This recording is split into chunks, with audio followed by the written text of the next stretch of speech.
Hello students, welcome to Quantifiers. So this is a bar diagram based set. Now it says Jitinder is a freelance consultant who worked on 5 different projects A, B, C, D, E, such that the wages for these projects were different. So wages per hour दे रखा है यहाँ पे. Wages per hour for these 5 projects are different. Wages क्या है? देखो wages को उसने multiply किया 100 के साथ पर आवर के साथ 25, 30, 40 मतलब शॉर्ट फॉर्म में लिखा है. तो जहाँ 25 है उसका मतलब 2500 है, जहाँ 30 है उसका मतलब 3000 है, 40 का मतलब 4000 है and so on. But not in the order, मतलब ए का जरूरी नहीं कि 2500 हो, बी का जरूरी नहीं कि 3000 हो. For each project the amount that he was paid was calculated by multiplying the wages per hour of that project and the number of hours that he worked on that project. ठीक है, तो जो total amount है बड़ा simple है, जितने आज उसने काम किया multiplied by per hour wages जो थी. जैसे ए का अगर 44 आवर्स उसने काम किया है, ये जो बार डायग्राम में क्या शो कर रहा है हमें कि कितने आवर्स काम किया ऑन डिफरेंट प्रोजेक्ट्स. ए का काम किया, ए पे काम किया 44 आवर्स, और जितना भी उसका पर आवर वेज होगा वो ए को मिल जाएगा मल्टीप्लाइड बाय 44. ठीक है, ऐसे बी का 46 आवर्स काम किया है, तो जो भी बी का पर आवर वेज होगा वो 46 से मल्टीप्लाई होकर उसको मिल जाएगा. Right. Total amount for no two projects was the same. The bar graph given below shows the number of hours that he worked on these 5 projects. इसके बाद ये 3 पॉइंट्स दे रखे हैं हमें. First point says the total amount that he was paid for B was more than the amount that was paid for exactly 2 other projects. तो जो B को टोटल अमाउंट मिला है वो बाकी 2 प्रोजेक्ट से बाकी एग्जैक्टली 2 प्रोजेक्ट से ज्यादा है. तो इसका मतलब ये है कि अगर ये 5 प्रोजेक्ट्स हैं और मैं इसको डिक्रीजिंग ऑर्डर में मान के चलूं, तो बी को अमाउंट जो मिल रहा है वो बाकी किसी भी 2 प्रोजेक्ट से एग्जैक्टली 2 प्रोजेक्ट से ज्यादा है. सो बी को थर्ड लोएस्ट कह लो या थर्ड हाईएस्ट कह लो मिला है. ठीक है, B is in the middle. तो बी का अमाउंट दो दो प्रोजेक्ट से ज्यादा है और 2 प्रोजेक्ट से वो कम है. Rate per hour that he was paid for A was more than that was paid for B. तो ए का जो रेट पर आ रहा है वो बी से ज्यादा है. But the amount paid for E was not the highest. अब ई पे उसने सबसे ज्यादा आवर्स काम किया है, लेकिन जो उसको अमाउंट यहाँ मिलेगा that was not the highest.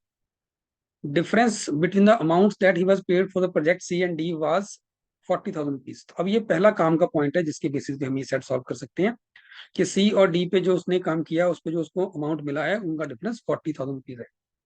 अब मान लीजिए कि सी पे पर आवर वेज जो थी, सी के लिए जो पर आवर वेज थी मान लीजिए वो एक्स है पर आवर. मतलब एक्स में यहाँ पे ध्यान रखना है, एक्स इंटू 100 लेके नहीं कर रहा. एक्स मेरा यहाँ पे 25, 30, 40 इसको रिप्रेजेंट कर रहा है, सो दैट मेरी कैलकुलेशन थोड़ी आसान हो जाए. हाल दो मैं इसको 2500 भी मान सकता हूँ, 3000 भी मान सकता हूँ, बट ठीक है उससे भी बंद वैसे भी जाएगा. लेकिन फिलहाल अभी के लिए मैं इसको 25, 30, 40 से कर रहा हूँ. 25, 30, 40 वाली वैल्यू मान के कर रहा हूँ.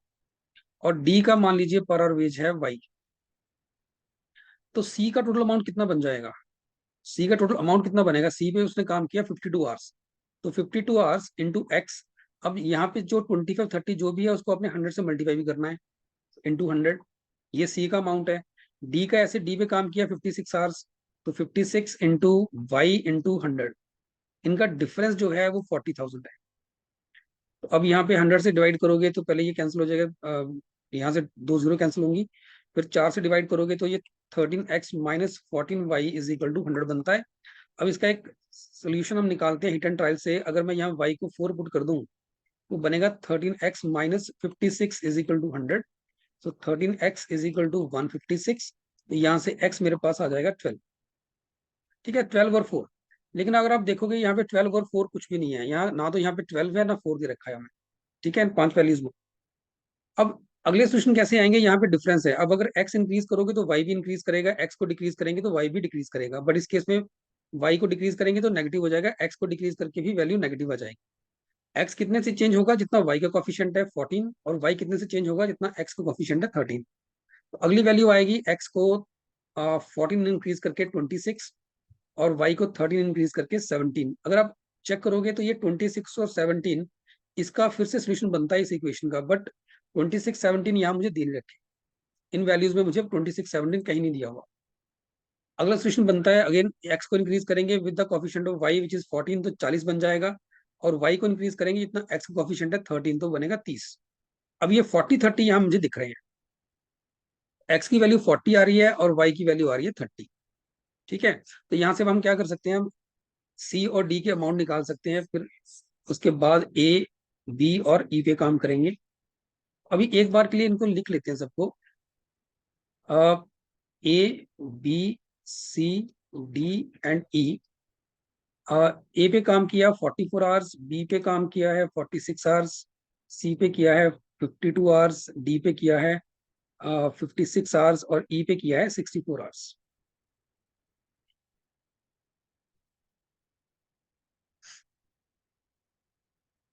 ये काम करते हैं, इसको ऐसे नहीं लिखते क्योंकि इससे स्पेस में कमी आ जाएगी।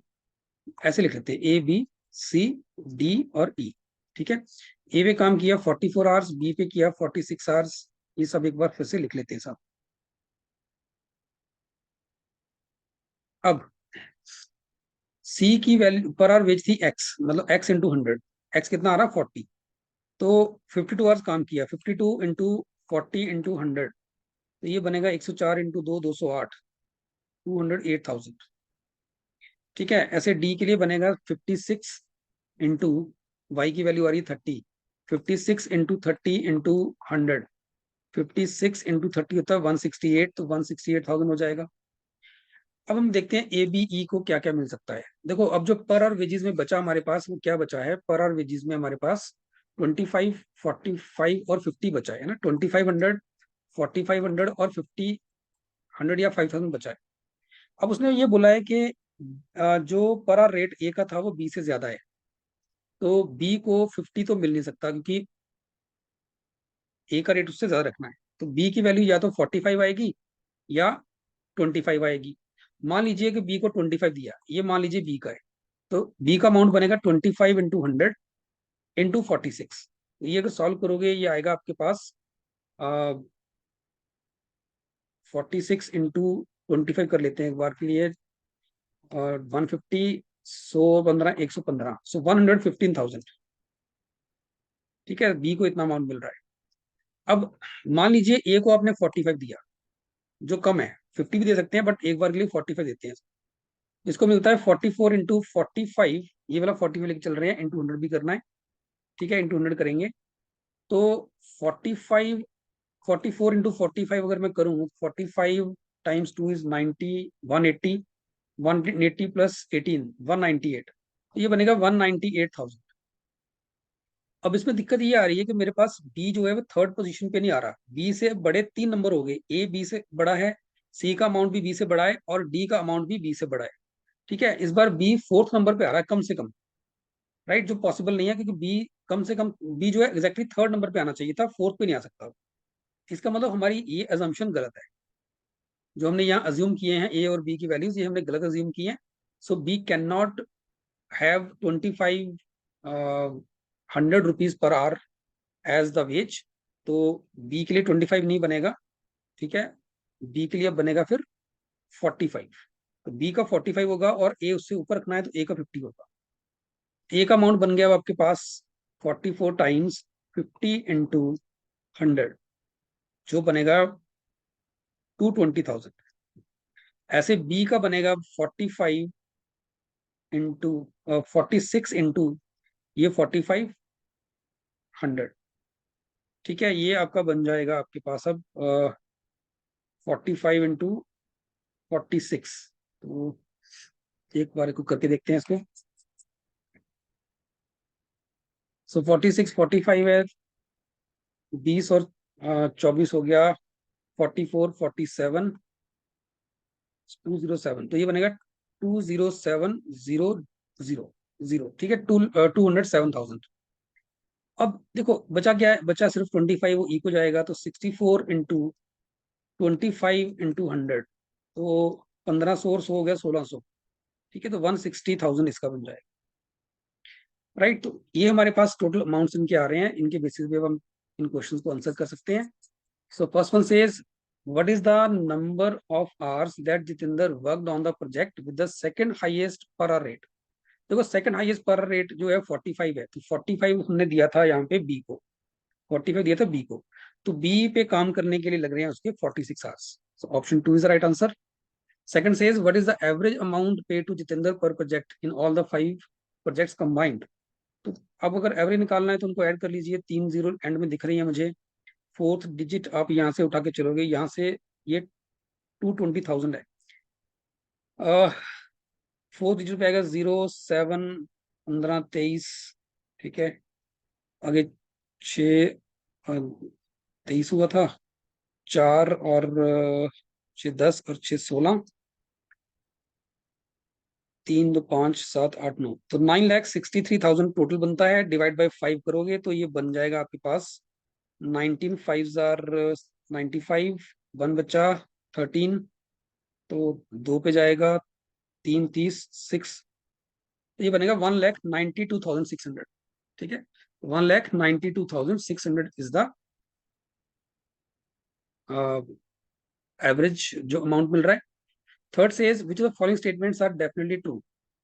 First says Jitendra receive the maximum amount for the project that involve the minimum time. अब मिनिमम टाइम ए का है, तो ए से उसको मैक्सिमम अमाउंट भी मिल रहा है, तो this is true. Second statement says Jitendra receive the minimum amount for the project that involve the maximum time E पे है, और ई का उसको मिनिमम अमाउंट मिल रहा है, वो भी ठीक है, सेकंड भी ट्रू है। Third says the difference between the maximum and the minimum amount received by Jitendra was 80,000, नहीं ये गलत है ना, ये मेरे ख्याल से इनका जो डिफरेंस आ रहा है वो 60,000 आ रहा है, नॉट 80,000, तो ये गलत है, third is wrong, so option 3 is the right answer. Next one says for how many projects did he receive more than rupees 2 lakh, 2 lakh से ज्यादा उसको ए बी सी तीनों पे मिल रहा है, so option 4 is the right answer. So I hope this set is clear to all. So if you like this set, please subscribe to our YouTube channel. You can also join our Facebook and WhatsApp groups. The links for the same are given in the description. Thank you.